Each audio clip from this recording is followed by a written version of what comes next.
Prólogo a la segunda edición. Si acaso la elaboración de los conocimientos que pertenecen al negocio de la razón ha tomado, o no, el andar seguro de una ciencia,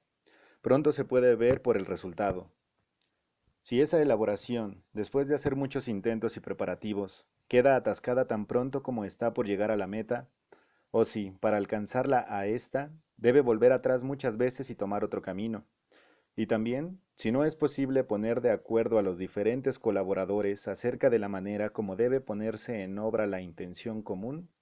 entonces se puede estar convencido de que un estudio tal no ha tomado todavía, ni con mucho, el andar seguro de una ciencia, sino que es un mero tanteo. Y es ya un servicio prestado a la razón el hallar, si es posible, ese camino, aunque se deba abandonar, por vano, mucho de lo que estaba contenido en el propósito que antes se abrazara sin reflexión. Que la lógica ha tomado este curso seguro ya desde los tiempos más antiguos, se nota en que desde Aristóteles no ha tenido que retroceder ni un paso. Si no se le quiere contar como mejoras la supresión de algunas sutilezas superfluas o la determinación más precisa de lo expuesto, las cuales, empero, forman parte de la elegancia de la ciencia más que de la seguridad de ella. También es notable en ella que no haya podido tampoco, hasta ahora, avanzar ni un solo paso, y que por tanto parezca, según todas las apariencias, estar concluida y acabada. Pues si algunos modernos creyeron ensancharla introduciendo en ella ya capítulos psicológicos acerca de las diversas potencias cognoscitivas, la imaginación, el ingenio, ya capítulos metafísicos sobre el origen del conocimiento o de las diversas especies de certeza según la diferencia de los objetos, según el idealismo, el escepticismo, etc. Ya capítulos antropológicos acerca de los prejuicios, acerca de las causas de ellos y de sus remedios. Esto viene de su ignorancia de la naturaleza peculiar de esta ciencia. No hay aumento, sino deformación de las ciencias cuando se confunden los límites de ellas, pero el límite de la lógica está determinado de manera muy exacta, por ser ella una ciencia que no demuestre estrictamente ni expone detalladamente nada más que las reglas formales de todo pensar, ya sea a priori o empírico, cualquiera que sea el origen o el objeto que tenga, ya encuentre en nuestra mente obstáculos fortuitos o naturales. El que la lógica haya tenido tan buen éxito, lo debe meramente a su limitación, por la cual está autorizada y aún obligada a hacer abstracción de todos los objetos del conocimiento y de las diferencias de ellos, y por la cual el entendimiento, en ella, no se ocupa de nada más que de sí mismo y de su forma. Para la razón, naturalmente, debía ser mucho más difícil tomar el camino seguro de la ciencia, si no tiene que ocuparse solamente de sí misma, sino también de objetos. Por eso también aquella, como propedéutica, constituye algo así como la antesala de las ciencias, y cuando se habla de conocimientos se presupone, ciertamente, una lógica para la evaluación de ellos, pero la adquisición de ellos se debe buscar en las que propia y objetivamente se llaman ciencias. En la medida en que en éstas haya de haber razón, en ellas debe conocerse algo a priori, y el conocimiento de ellas puede ser referido a su objeto de dos maneras, o bien meramente para determinarlo a éste y al concepto de él, que debe ser dado por otra parte, o bien para, además, hacerlo efectivamente real. El primero es el conocimiento racional teórico, el otro práctico. La parte pura de ambos, ya contenga mucho o poco, a saber, aquella parte en la que la razón determina a su objeto enteramente a priori, debe ser expuesta previamente por sí sola, sin mezclar con ella lo que proviene de otras fuentes, pues constituye una mala economía el gastar a la aventura lo que ingresa, sin poder después distinguir, cuando aquella se estanca, qué parte del ingreso puede soportar el gasto y qué parte del ingreso ha de recortarse. La matemática y la física son los dos conocimientos teóricos de la razón que deben determinar a priori sus objetos. La primera, la matemática, de manera enteramente pura; la segunda, la física, de manera pura al menos en parte; luego, empero, también de conformidad con otras fuentes de conocimiento que aquella de la razón. La matemática. Desde los tiempos más antiguos que alcanza la historia de la razón humana, en el admirable pueblo de los griegos anduvo por el camino seguro de una ciencia. Pero no se ha de pensar que le haya sido tan fácil como a la lógica, en la que la razón solo tiene que ocuparse consigo misma, encontrar ese camino real, o más bien abrírselo a sí misma. Creo más bien que durante mucho tiempo, especialmente entre los egipcios, no hizo más que tanteos,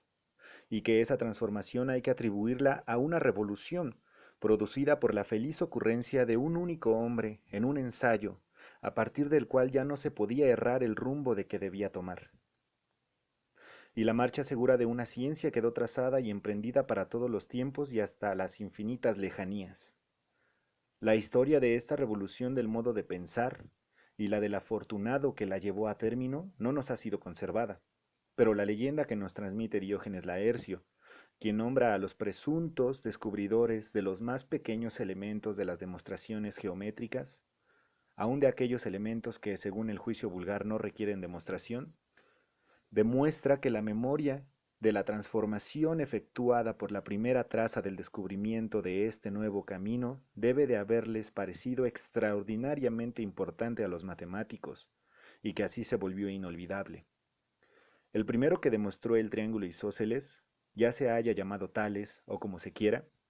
tuvo una iluminación, pues encontró que no debía guiarse por lo que veía en la figura,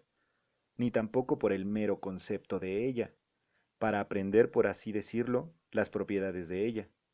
sino que debía producirlas por medio de aquello que él mismo introducía a priori con el pensamiento según conceptos y exhibía por construcción en ella,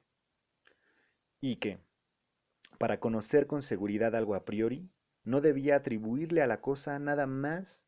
que lo que se seguía necesariamente de aquello que él mismo había puesto en ella según su concepto.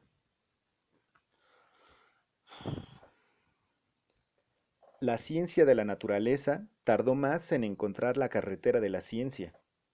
pues hace apenas un siglo y medio que la propuesta del ingenioso Baco de Verulam en parte dio ocasión a este descubrimiento, y en parte más bien lo estimuló, pues que ya se estaba sobre el rastro de él. Descubrimiento que también puede explicarse por una rápida revolución del modo de pensar. Aquí solo tomaré en consideración la ciencia de la naturaleza en la medida en que está basada en principios empíricos. Cuando Galileo hizo rodar por el plano inclinado sus esferas con un peso que él mismo había elegido, o cuando Torricelli hizo que el aire sostuviera un peso que él mismo había pensado de antemano, igual al de una columna de agua por él conocida, o cuando en tiempos más recientes Stahl transformó metales en cal y esta otra vez en metal, quitándoles algo y dándoselos de nuevo, se encendió una luz para todos los investigadores de la naturaleza. Comprendieron que la razón sólo entiende lo que ella misma produce según su propio plan, que ella debe tomar la delantera con principios de sus juicios según leyes constantes, y debe obligar a la naturaleza a responder a sus preguntas, mas no debe sólo dejarse conducir por ella como si fuera llevada del cabestro, pues de otro modo observaciones contingentes, hechas sin ningún plan previamente trazado, no se articulan en una ley necesaria, que es, empero, la que la razón busca y necesita. La razón, llevando en una mano sus principios, sólo según los cuales los fenómenos coincidentes pueden valer por leyes, y en la otra el experimento, que ella ha concebido según aquellos principios, debe dirigirse a la naturaleza para ser, por cierto, instruida por ésta, pero no en calidad de un escolar que deja que el maestro le diga cuanto quiera, sino en calidad de un juez en ejercicio de su cargo, que obliga a los testigos a responder a las preguntas que él les plantea. Y así, incluso la física tiene que agradecer la tan provechosa revolución de su manera de pensar únicamente a la ocurrencia de buscar en la naturaleza, no atribuirle de manera infundada, de acuerdo con lo que la razón misma introduce en ella, aquello que debe aprender de ella, de lo cual ella, por sí misma, no sabría nada. Solo por esto la ciencia de la naturaleza ha alcanzado la marcha segura de una ciencia, mientras que durante muchos siglos no había sido más que un mero tanteo. La metafísica. Un conocimiento racional especulativo, enteramente aislado, que se eleva por completo por encima de las enseñanzas de la experiencia, y que lo hace mediante meros conceptos, no como la matemática, por aplicación de ellos los conceptos a la intuición, conocimiento en el cual, pues, la razón misma tiene que ser su propio discípulo. No ha tenido hasta ahora un destino tan favorable que haya podido tomar la marcha segura de una ciencia. A pesar de ser más antigua que todas las demás, y de que subsistiría, aunque todas las restantes hubiesen de desaparecer devoradas por una barbarie que todo lo aniquilase, pues en ella la razón cae continuamente en atascamiento, incluso cuando quiere entender a priori, según ella pretende, aquellas leyes que la más común experiencia confirma. En ella hay que deshacer incontables veces el camino, porque se encuentra que no llevaba a donde se quería ir, y por lo que concierne a la concordancia de sus adeptos en las afirmaciones, ella, la metafísica, está todavía tan lejos de la concordancia, que es más bien un campo de batalla que parece estar propiamente destinado por completo a que uno ejercite sus fuerzas en combates hechos por un juego, un campo de batalla en el que ningún combatiente ha podido todavía nunca adueñarse de la más mínima posición ni fundar en su victoria posesión duradera alguna. Por consiguiente, no hay duda de que su proceder ha sido hasta ahora un mero tanteo, y lo que es peor de todo, un tanteo entre meros y simples conceptos. ¿Cuál es el motivo de que aquí todavía no se haya podido encontrar el camino seguro de la ciencia? ¿Será acaso un camino imposible? ¿De dónde viene, en ese caso, que la naturaleza haya afligido a nuestra razón con la tendencia a buscarlo sin descanso como uno de sus asuntos más importantes? Aún más, ¿cuán poco fundamento tenemos para depositar confianza en nuestra razón si ella, en una de las cuestiones más importantes para nuestra avidez de conocimiento, no solo nos abandona, sino que nos entretiene con ilusiones y finalmente nos engaña? O bien, si solo es que hasta ahora no se ha acertado con él, ¿qué señal podemos utilizar para tener la esperanza de que, tras renovadas búsquedas, seremos más afortunados de lo que otros antes que nosotros lo han sido?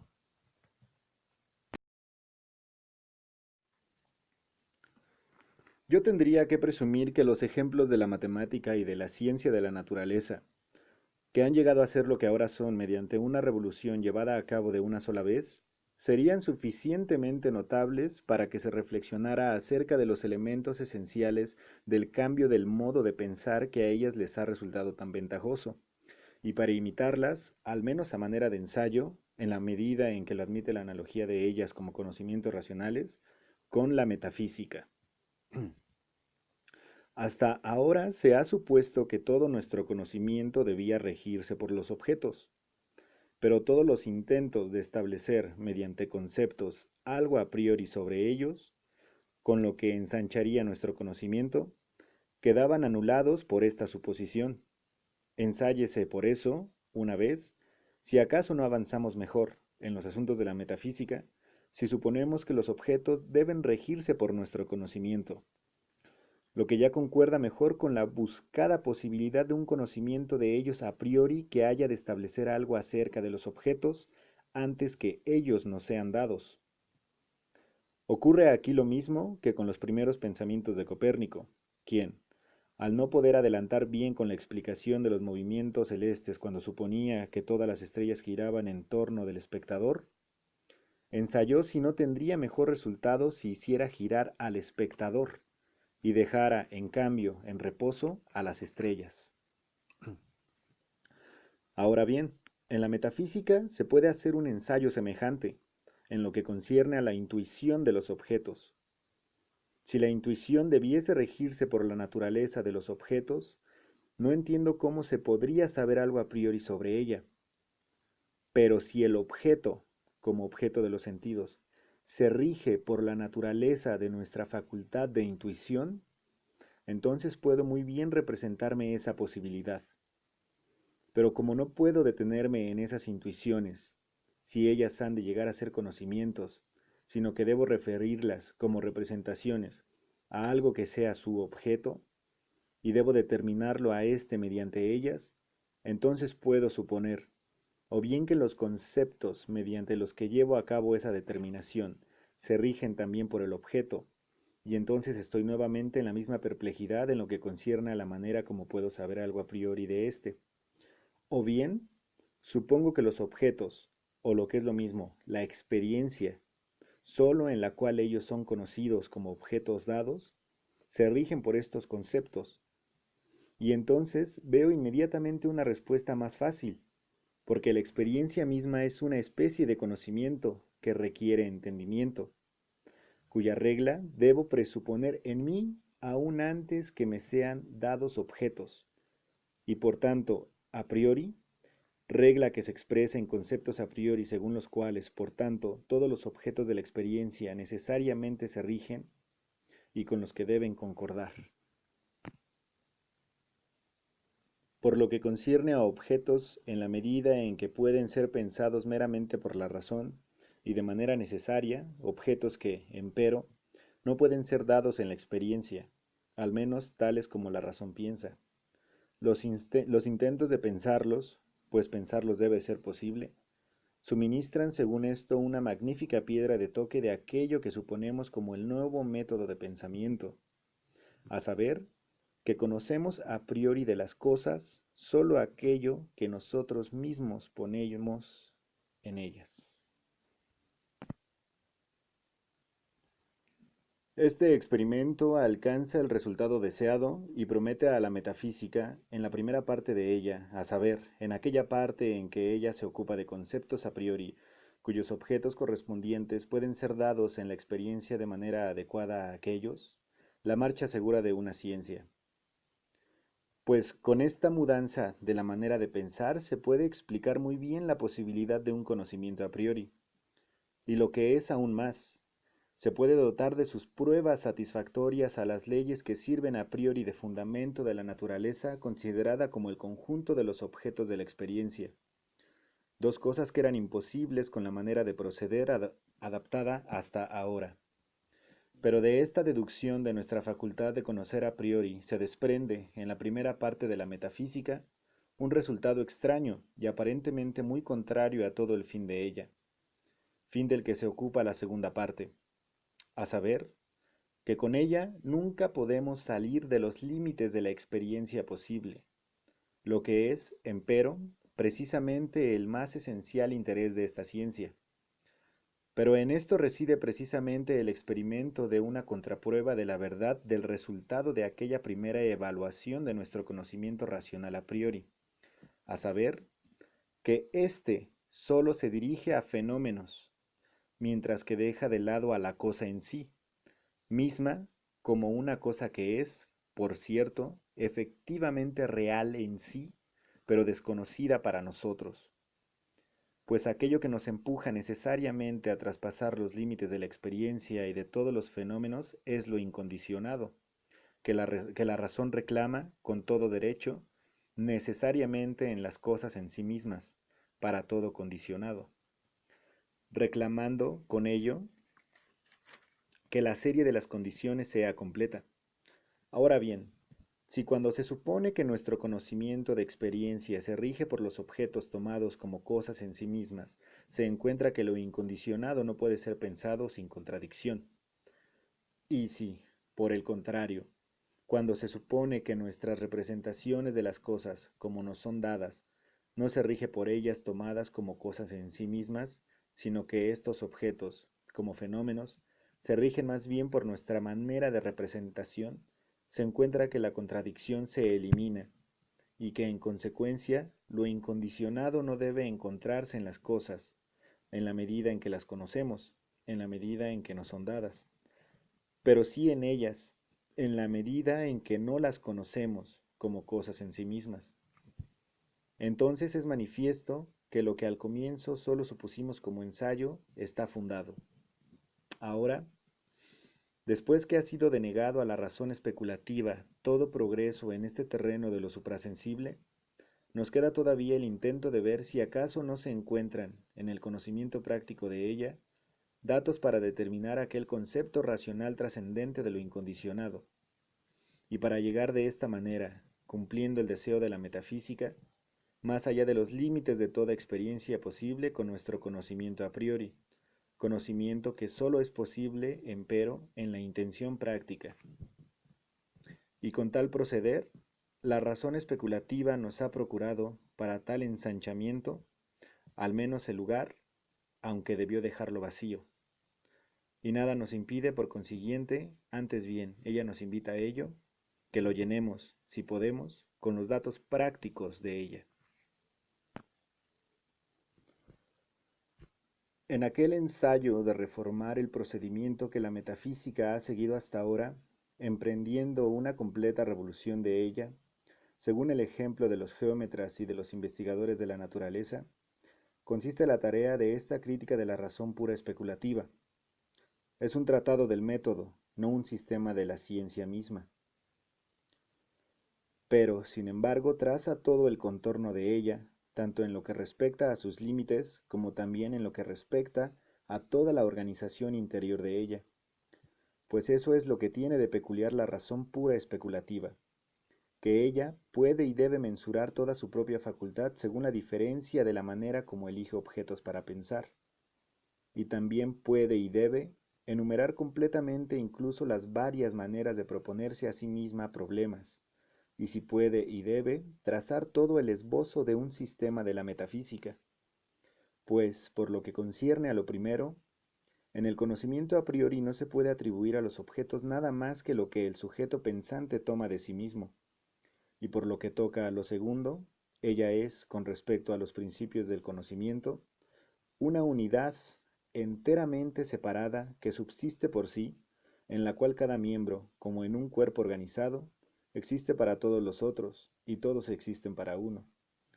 Y ningún principio puede ser tomado con seguridad en un respecto, sin que a la vez se lo haya investigado en su integral referencia a todo el uso puro de la razón. Pero para eso la metafísica tiene también la rara fortuna, de la que no puede participar ninguna otra ciencia racional que se ocupe de objetos, pues la lógica solo se ocupa de la forma del pensar en general, de que si ha sido llevada por esta crítica a la marcha segura de una ciencia, puede abarcar enteramente todo el terreno de los conocimientos que le pertenecen, y por consiguiente puede consumar su obra y puede ofrecerla para el uso de la posteridad como una sede principal que no puede nunca ser acrecentada. Puede hacerlo así porque sólo se ocupa de principios y de las limitaciones del uso de ellos, que están determinadas por aquella misma. Por eso, también está obligada, como ciencia fundamental, a esta integridad, y de ella se debe poder decir que considera que no hay nada hecho si todavía queda algo por hacer. Pero se preguntará, ¿qué tesoro es este que queremos legar a la posteridad con una metafísica depurada por la crítica, pero por ello mismo llevada a un estado inmutable? Al hacer una rápida inspección de esta obra, se creerá percibir que su utilidad es sólo negativa, a saber, la de no aventurarnos nunca, con la razón especulativa, más allá de los límites de la experiencia, y esta es, en efecto, su primera utilidad. Pero ésta se vuelve positiva, tan pronto como se advierte que los principios con los cuales la razón especulativa se aventura a traspasar sus propios límites, en verdad no tiene por resultado un ensanchamiento, sino que, al considerarlos más de cerca, tiene por resultado inevitablemente un estrechamiento de nuestro uso de la razón, pues amenazan con extender efectivamente sobre todas las cosas los límites de la sensibilidad a la cual ellos propiamente pertenecen, y amenazan así con reducir a nada el uso puro, práctico, de la razón. Por eso, una crítica que limite a la primera es, por cierto, en esa medida negativa, pero al suprimir con ello a la vez un obstáculo que limita el último uso, o que incluso amenaza con aniquilarlo, tiene en verdad una utilidad positiva y muy importante, tan pronto como uno se convence de que hay un uso práctico absolutamente necesario de la razón pura, o sea, el uso moral, en el cual ella inevitablemente se ensancha por encima de los límites de la sensibilidad, para lo cual no requiere, por cierto, ayuda alguna de la especulativa, pero debe asegurarse, sin embargo, contra la reacción de ésta, para no caer en contradicción consigo misma. De negarle a este servicio de la crítica la utilidad positiva, sería como decir que la policía no produce ninguna utilidad positiva, porque su principal ocupación es solamente poner freno a la violencia que los ciudadanos tienen que temer de otros ciudadanos para que cada uno pueda atender a sus asuntos con tranquilidad y seguridad. Que el espacio y el tiempo son sólo formas de la intuición sensible y por tanto sólo condiciones de la existencia de las cosas como fenómenos, que nosotros además no tenemos conceptos del entendimiento y por tanto tampoco elementos para el conocimiento de las cosas, salvo en la medida en que pueda serles dada a estos conceptos una intuición correspondiente. En consecuencia, que no podemos tener conocimiento de ningún objeto como cosa en sí misma, sino solamente en la medida en que sea objeto de la intuición sensible, es decir, como fenómeno, se demuestra en la parte analítica de la crítica, de lo cual, por cierto, se sigue la limitación de todo conocimiento especulativo sobre la razón a meros objetos de la experiencia.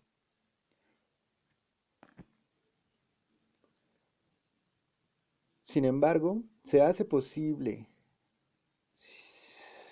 siempre en todo ello, lo que debe notarse bien, la salvedad de que a esos mismos objetos, si bien no podemos conocerlos también como cosas en sí mismas, al menos debemos poder pensarlos como tales. Pues de no ser así, se seguiría de ello la proposición absurda de que hubiera fenómenos sin que hubiera algo que apareciese. Ahora bien, supongamos que no se hubiese hecho la distinción que nuestra crítica torna necesaria entre las cosas como objetos de experiencia y las cosas mismas como cosas en sí mismas. Entonces el principio de causalidad y por tanto el mecanismo de la naturaleza en la determinación de ellas debería tener validez integral para todas las cosas en general como causas eficientes. Por consiguiente, yo no podría decir del mismo ente, por ejemplo del alma humana, que su voluntad es libre y que sin embargo está sometida a la vez a la necesidad de la naturaleza, es decir, que no es libre sin caer en una manifiesta contradicción. Pues en ambas proposiciones he tomado al alma en precisamente la misma significación, a saber, como cosa en general, es decir, como cosa en sí misma,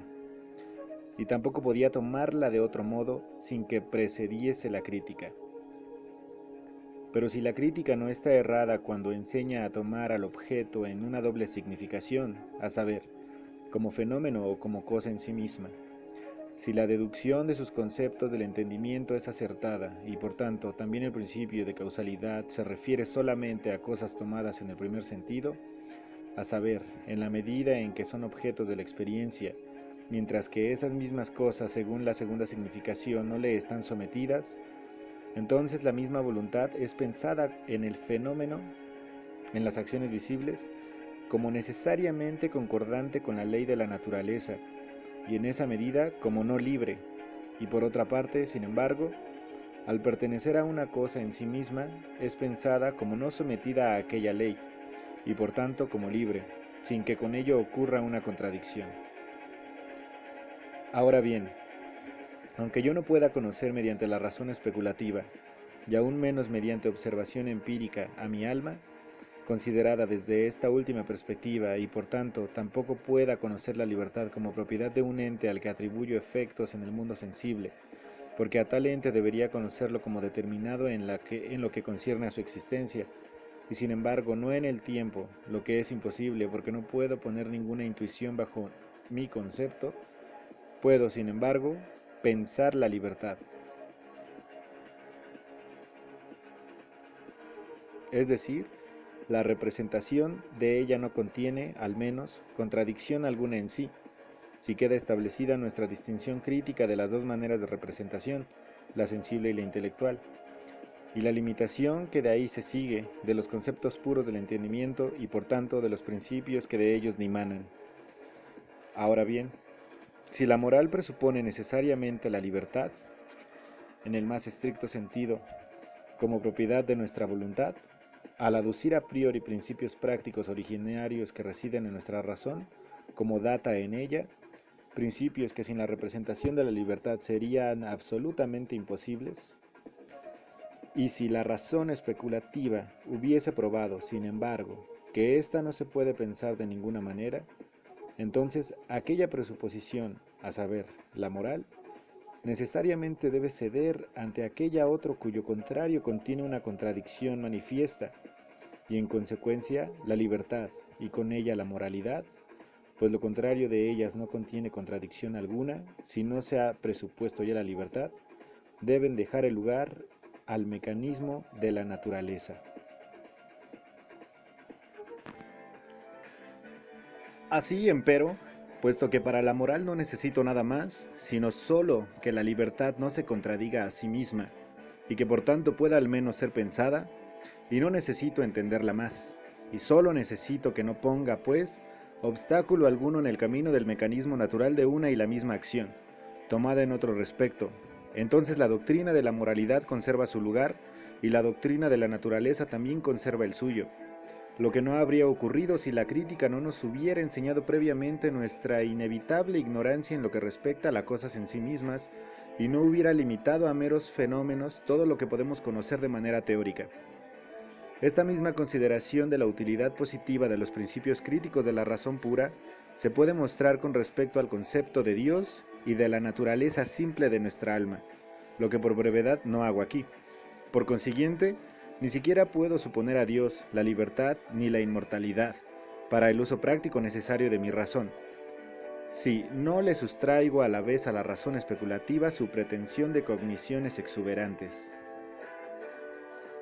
Porque para llegar a estas, ella debe servirse de principios tales que, por alcanzar, en realidad, solo a objetos de una experiencia posible, cuando se los aplica, sin embargo, a aquellos que no pueden ser un objeto de la experiencia, lo convierten siempre efectivamente en fenómeno, y así declaran que es imposible todo ensanchamiento práctico de la razón pura. Debí, por tanto, suprimir el saber, para obtener lugar para la fe, y el dogmatismo de la metafísica, es decir, el prejuicio de avanzar en ella sin crítica de la razón pura,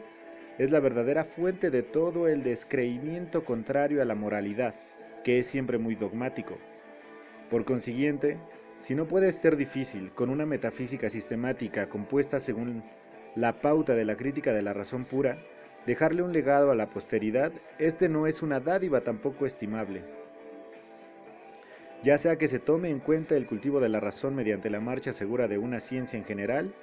en comparación con el tanteo sin fundamento y con el frívolo vagabundeo de la razón misma, sin crítica, o que se tome en cuenta el mejor empleo del tiempo por parte de una juventud ávida de saber que en el habitual dogmatismo recibe tanta estimulación y tan temprana para sutilizar cómodamente acerca de cosas de las que nada entiende y sobre las cuales tampoco entenderá nunca nada, así como nadie en el mundo ha entendido, o para dedicarse a la invención de nuevos pensamientos y opiniones, descuidando así el aprendizaje de ciencias bien fundadas. Pero sobre todo si se toma en cuenta la inestimable ventaja de poner término para siempre a todas las objeciones contra la moralidad y la religión de manera socrática, a saber, mediante la clarísima prueba de la ignorancia de los adversarios. porque alguna metafísica ha habido siempre en el mundo, y siempre se encontrará quizá alguna en él más adelante. Pero con ella se encontrará también una dialéctica de la razón pura. Es, por consiguiente, el primero y el más importante asunto de la filosofía, el de quitarle a ella, de una vez para siempre, todo influjo perjudicial, cegando la fuente de los errores. A pesar de esta importante mudanza en el campo de las ciencias y de la pérdida que debe sufrir la razón especulativa, en las posesiones que hasta aquí imaginaba tener, todo lo que concierne a los asuntos humanos universales y al provecho que el mundo extrajo hasta ahora de las doctrinas de la razón pura, permanece en el mismo estado ventajoso en el que siempre estuvo, y la pérdida atañe solo al monopolio de las escuelas, pero de ningún modo al interés de la humanidad.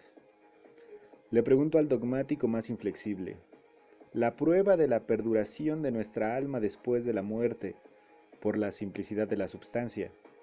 la prueba de la libertad de la voluntad en contraposición al universal mecanismo mediante las distinciones sutiles, aunque impotentes,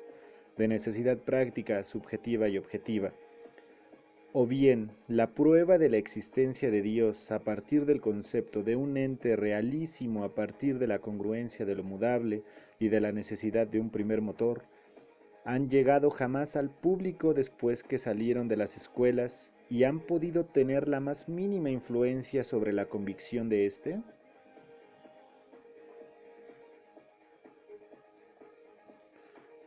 Si esto no ha ocurrido, ni puede tampoco esperarse nunca, por la ineptitud del entendimiento común humano para una especulación tan sutil.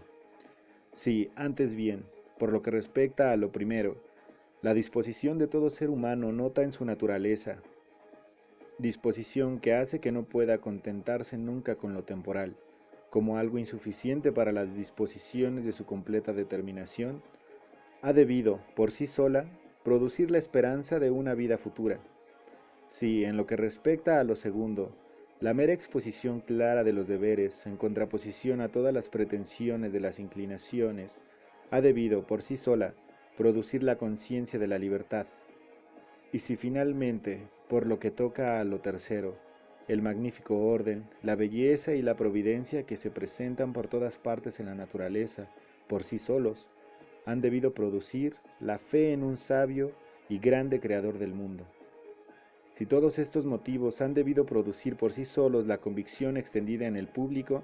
en la medida en que ella se basa en fundamentos racionales,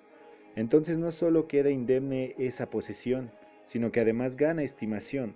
porque las escuelas de ahora en adelante aprenden a no adjudicarse a sí mismas, en un punto que concierne al interés humano universal, una inteligencia superior y más amplia que aquella que la multitud, digna para nosotros del mayor respeto, puede alcanzar también con la misma facilidad, y aprendan a limitarse únicamente entonces al cultivo de esas demostraciones universalmente comprensibles y suficientes para los propósitos morales. La mudanza toca entonces meramente a las pretensiones arrogantes de las escuelas, que en esto, como por otra parte con justicia en muchos otros asuntos, quisieran ser tenidas por las únicas conocedoras y depositarias de tales verdades, de las que sólo el uso comunican al público, conservando para sí la clave de ellas. Quod mocum nesic solut volut siripiteri.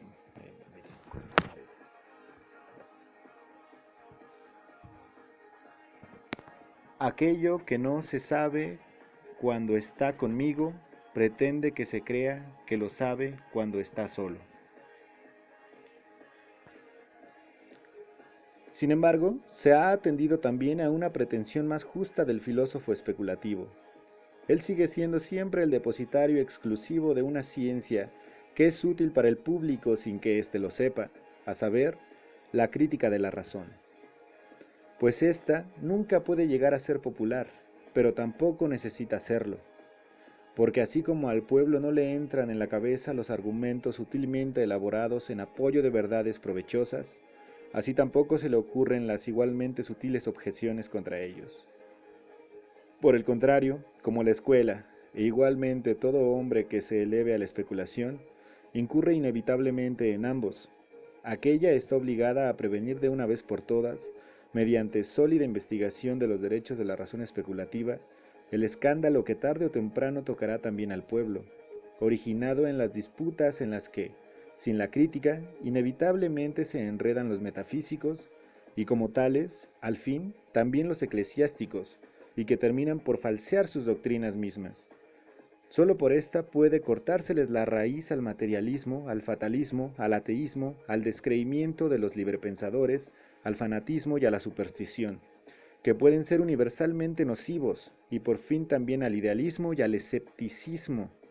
que son peligrosos más bien para las escuelas y difícilmente puedan llegar al público.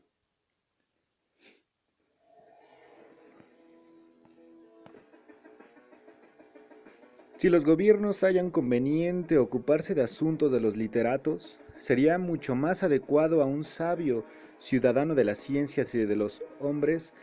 el favorecer la libertad de una crítica tal, solo por la cual las elaboraciones de la razón pueden ser llevadas a un suelo firme, que patrocinar el ridículo despotismo de las escuelas,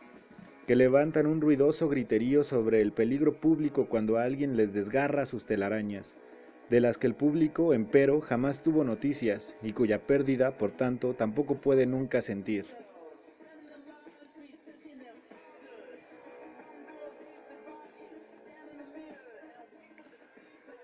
La crítica no se opone al proceder dogmático de la razón en su conocimiento puro como ciencia, pues ésta debe ser siempre dogmática, es decir, estrictamente demostrativa a partir de principios a priori seguros, sino al dogmatismo, es decir, a la pretensión de progresar únicamente con un conocimiento puro por conceptos, el conocimiento filosófico, de acuerdo con principios como los que la razón tiene en uso desde hace tiempo, sin investigar la manera y el derecho con que ha llegado a ellos. El dogmatismo es, por tanto, el proceder dogmático de la razón pura, sin previa crítica de la facultad propia de ella. Esta contraposición, por eso, no pretende favorecer a la superficialidad verbosa que lleva el nombre pretencioso de popularidad, ni menos al escepticismo, que condena sumariamente toda metafísica. Antes bien, la crítica es un acto provisorio necesario para la promoción de una metafísica rigurosa como ciencia, que necesariamente debe de ser desarrollada de manera dogmática y sistemática según la más estricta exigencia, y por tanto conforme al uso escolástico, no popular, pues esta exigencia que se le impone de que se comprometa a ejecutar su tarea enteramente a priori y por tanto a entera satisfacción de la razón especulativa, es una exigencia indispensable. Por consiguiente, en la ejecución del plan que la crítica prescribe, es decir, en un futuro sistema de la metafísica, deberemos seguir alguna vez el método riguroso del célebre Wolff, el más grande de todos los filósofos dogmáticos, quien dio, el primero, el ejemplo, y por ese ejemplo llegó a ser el fundador del espíritu de precisión en Alemania, espíritu que aún no se ha extinguido, de cómo, mediante el establecimiento de los principios de acuerdo con leyes, mediante distinta determinación de los conceptos, mediante comprobado rigor de las demostraciones y mediante prevención de saltos temerarios en las conclusiones, se haya de emprender la marcha segura de una ciencia. Quien también precisamente por ello fuera especialmente apto para poner en ese estado a una ciencia como es la metafísica, si se le hubiera ocurrido prepararse el terreno previamente mediante la crítica del órgano, a saber, de la razón pura misma, deficiencia que no hay que atribuirle tanto a él cuanto al modo de pensar dogmático de su época, y sobre la cual los filósofos de su tiempo, así como los de todos los tiempos precedentes, no tienen nada que reprocharse unos a otros. Quienes rechazan su método y rechazan, empero, a la vez, el procedimiento de la crítica de la razón pura, no pueden tener otra intención que la de librarse de las ataduras de la ciencia y convertir el trabajo en juego, la certeza en opinión y la filosofía en filodoxia.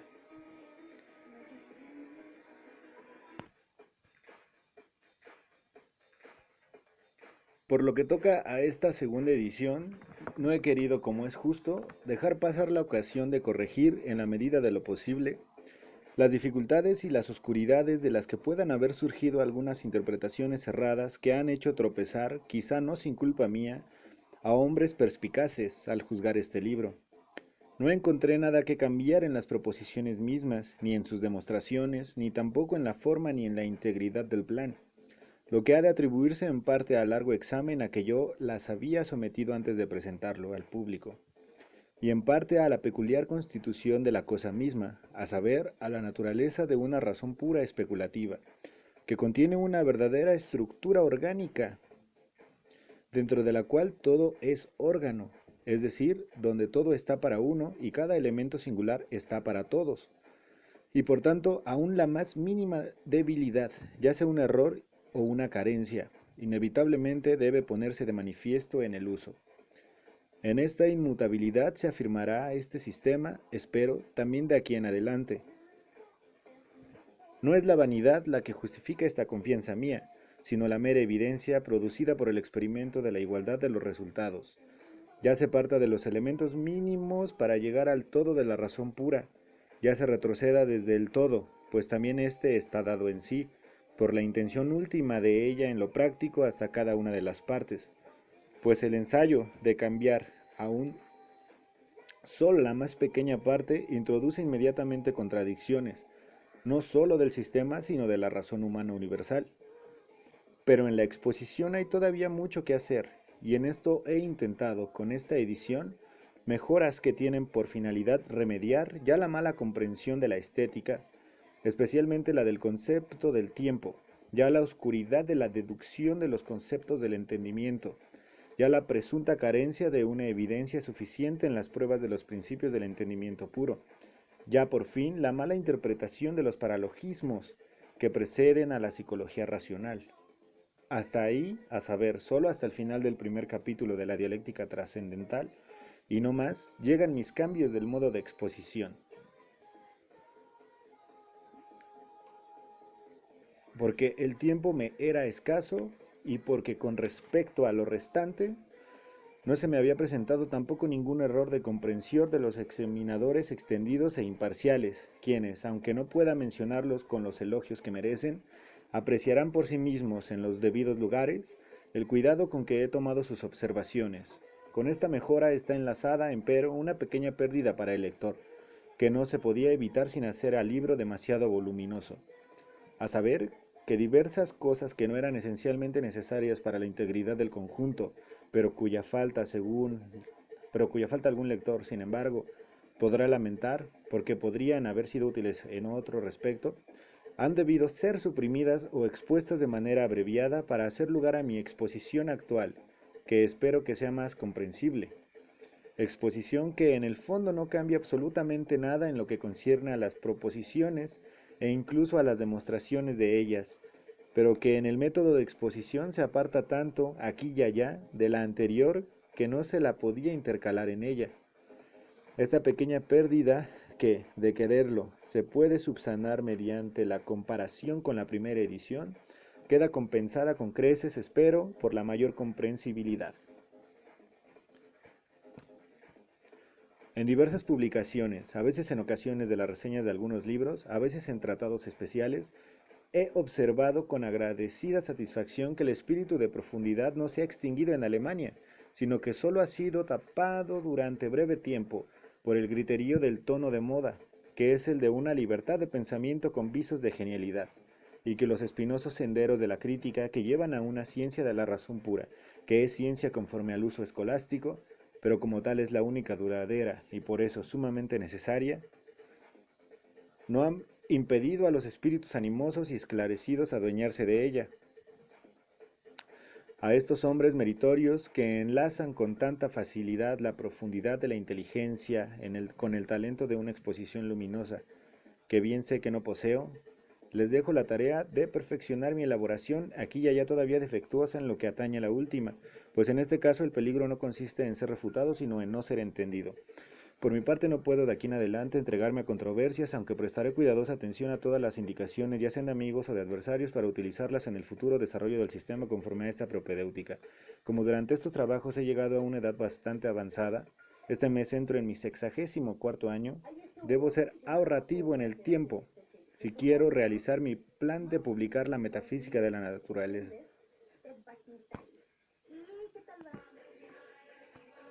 Todo discurso filosófico es vulnerable en pasajes aislados, pues no puede presentarse tan acorazado como el discurso matemático, mientras que la estructura orgánica del sistema, considerada como unidad, no corre con ello ni el menor peligro. Solo pocos tienen, en cuanto el sistema es nuevo, la destreza de espíritu necesaria para considerarlo en su conjunto, y aún menos tienen gusto en hacerlo, porque a ellos toda novedad les resulta inoportuna, que diga importuna. También es posible espigar aparentes contradicciones en todo escrito, especialmente en el que procede en discursos libres, si pasajes aislados, arrancados de su contexto, se comparan unos con otros. Estas aparentes contradicciones arrojan sobre el escrito una luz desventajosa a ojos de quien se fía del juicio ajeno, pero son muy fáciles de resolver para quien se ha adueñado de la idea de su conjunto, en su conjunto, en su conjunto. Con todo, si una teoría tiene consistencia, la acción y la reacción que al comienzo la amenazaban con grave peligro, con el tiempo solo sirven para limar sus asperezas y sirven también para procurarle en breve tiempo la deseable elegancia si hombres imparciales, inteligentes y verdaderamente populares se ocupan de ello. Final del prólogo a la segunda edición.